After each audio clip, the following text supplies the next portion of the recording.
E aí, pessoal, beleza? Rodrigo Bibo do site podcastbibotalk.com. Como é que vocês estão? Eu espero que vocês estejam bem. Se você conhece o canal, já chega naquele comentário aleatório, já chega dando aquele like, já chega pegando esse link, jogando nos grupos por aí. E claro, depois volta aqui comentar o que você achou do conteúdo. E você que é novo, seja muito bem-vindo ao canal do Bibotalk, que aqui tem podcast toda semana e vídeos respondendo as perguntas, abrindo o coração, indicando de literatura, indicando e um português sempre maestral. Gente, vou responder algumas perguntas que eu recebi lá no meu Instagram, o @bibotalk. Se você ainda não nos segue por lá, siga, porque a gente passa a semana inteira respondendo perguntas da galera lá no Instagram. Tem conteúdo exclusivo, tem texto, reflexão exclusiva também, tudo acontecendo lá no Instagram, @bibotalk. Espero você por lá. É isso, vamos então para mais um BTS que simbora. A primeira pergunta é: já visitei várias igrejas em minha cidade e não achei nenhuma boa para congregar. O que eu faço? Eu devolvo a pergunta. Você já visitou o seu coração?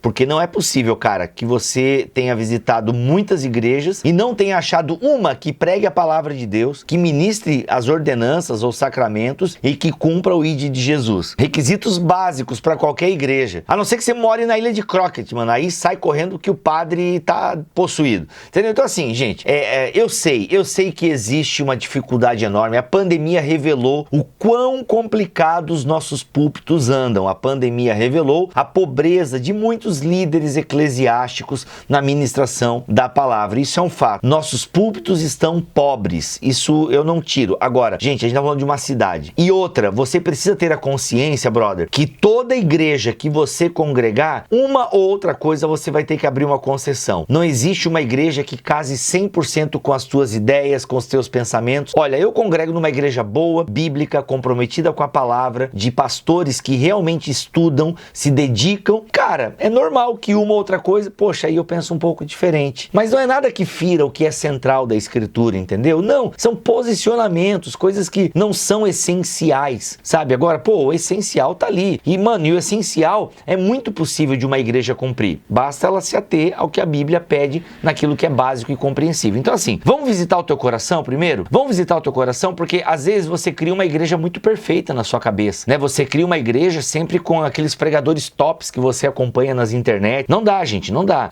Nem, assim, eu reconheço que há uma pobreza nos nossos púlpitos, mas você também tá colocando a régua muito lá em cima. Aí, meu velho, aí ninguém passa. Aí você tem que congregar na igreja, então, desse pastor que você acompanha na internet. E não é bem assim, né, gente? Então, assim, vamos ser observadores daquilo que realmente importa. Tem uma mensagem bíblica, é uma igreja que promove a comunhão, ministra corretamente os sacramentos, não é uma igreja que fica namorando teologia da prosperidade ou teologia do coach, entendeu? Deve existir alguma igreja, e nem que seja uma igreja pequena, de umas 80 pessoas, que tá ali, uma galera que prega a palavra comprometida, batiza uma pessoa por ano, mas batiza, tá cumprindo as ordenanças, tá evangelizando. Entende, gente? Tem que ter, tem que existir.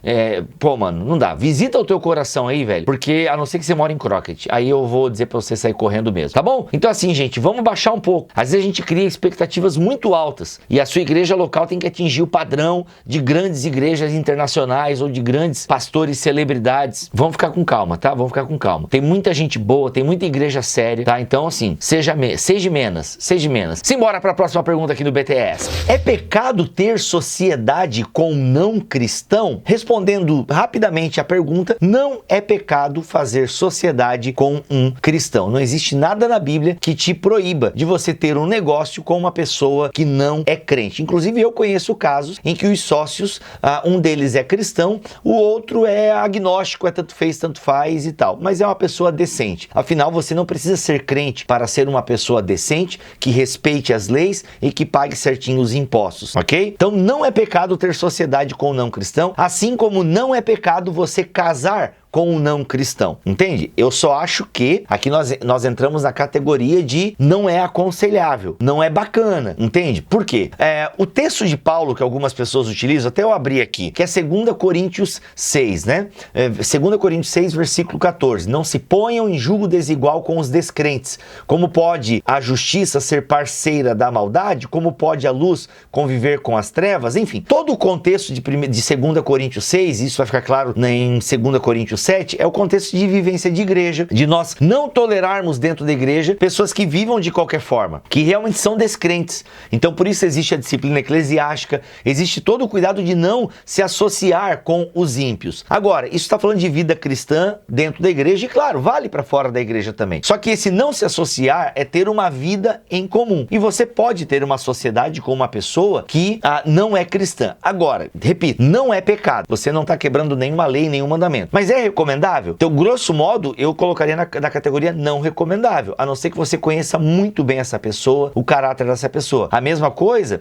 o namorado. Pô, você vai casar com alguém que não tem a mesma fé que você? Eu já disse isso aqui no canal. Não recomendo, vai dar ruim, não é legal. Tem hora que a coisa vai entornar o caldo e não vai ser bom para ninguém. Então, é bom nós caminharmos com pessoas, seja na igreja, seja na sociedade, seja para a vida inteira no casamento, com pessoas que tenham a mesma fé, a mesma crença. Porque o jugo, gente, o jugo era tipo uma madeira que era colocada sobre os bois, e se um boi era maior que o outro, não dava certo. Um ficava com mais peso, não andava em linha reta. Então o jugo é tipo uma canga, entende? É tipo uma madeira que ia para os bois ararem a terra, carregarem uma carga em comum. Então se você não tá no mesmo pé de igualdade que a outra pessoa, como é que vocês vão carregar essa carga comum? Pode dar problema, entende? Pode dar problema. Então não é pecado, mas não é recomendável. Mas no contexto aqui de 2 Coríntios 6 e 7, é a vida eclesiástica, até porque a igreja de Corinto, como vocês sabem, a galera tava fazendo umas paradas muito sinistras lá em Corinto, e Paulo não à toa tem que escrever carta atrás de carta para dar uma disciplinada naquela turma. Então, é isso. Vê de novo a minha resposta se você não entendeu, porque eu acho que ela ficou bem clara. Simbora para a próxima pergunta aqui no BTS. Antes de responder a próxima pergunta, lembrando que vai ter o lançamento do livro Nova Mentalidade, dia 5 de dezembro, na sede da Assembleia de Deus Madureira, em Guarulhos, às 10 horas da manhã. Um evento de 2 horas, o Bibotalk Show. Como vocês podem ver aí, estará eu, Cacau Marques e Paulo On, lançando o livro Nova Mentalidade, conversas em torno da carta de Paulo aos Filipenses. Vai ser um evento demais. Vai ser ali, gente, 2 horinhas, 2 horas e meia. Você vai poder comprar o livro com preço promocional, autografado por parte dos autores, e com certeza serão 2 horas muito edificantes para sua vida. Então, espero vocês em São Paulo, hein? Guarulhos, dia 5 de dezembro, às 10 horas da manhã. Se inscreve, o link tá aqui na descrição deste vídeo. Vamos lá agora sim para a próxima pergunta. Sansão se suicidou? Cara, vamos lá. Em linhas gerais, sim. Em linhas gerais, sim. Morra eu e os filisteus. Nós estamos num período da história completamente caótico em Israel. Não obedeciam à lei, cada um fazia o que queria. O livro de Juízes está ali para mostrar o que é um povo que escolhe viver por conta própria e não se submeter à lei do Senhor. Então, o livro de Juízes é esse caos, ele não é exemplo para nós. Então, ali nós temos Sansão, um cara que, conforme podemos ler no texto bíblico, vai quebrando os mandamentos, os princípios sucessivamente. Então, a vida dele é uma série de pequenos erros e grandes erros, é uma série, uma sucessão de erros. O fato é que o cara tá ali para defender Israel dos seus inimigos. Não faz isso. Bem, quando ele cria uma certa lucidez, o seu poder volta, ele vai lá, comete mais um erro, que é tirar a própria vida, mas nesse erro Deus acaba dando um significado. Não dá para nós entendermos isso, né? Como até eu estava conversando com o André Heinck sobre esse texto, realmente é um texto difícil de nós lidarmos, né? Porque nós gostamos de respostas prontas, nós gostamos assim de tudo bem elaborado, e aqui na história de Sansão a gente não tem isso, galera. Isso é fato. A gente tem uma história de um cara que cometeu vários erros e, obviamente, morra eu e os filisteus, e ele acabou, pelo menos nesse último erro dele, dando um propósito, todas as cagadas que ele fez durante a vida. Bem, quem confere o propósito ali, na verdade, é o próprio Deus, né? E a gente não consegue entender direito por que Deus faz nesse momento, por que a história de Sansão não foi bonita, enfim. É uma história triste. Então, assim, se suicidou? Sim, mas ainda, né, Deus, na sua soberania, permitiu que isso acontecesse, e dentro desse erro de Sansão, nós temos ali uma vitória para o povo de Israel, por assim dizer. Mas, lembrando, gente, a história de Sansão, de Gideão, nós estamos ali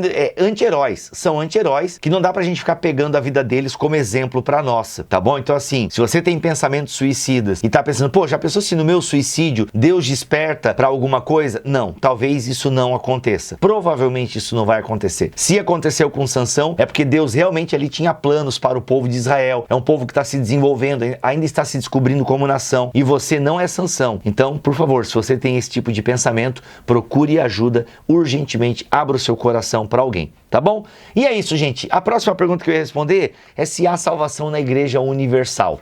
E eu respondo isso no próximo BTS. Valeu, galera!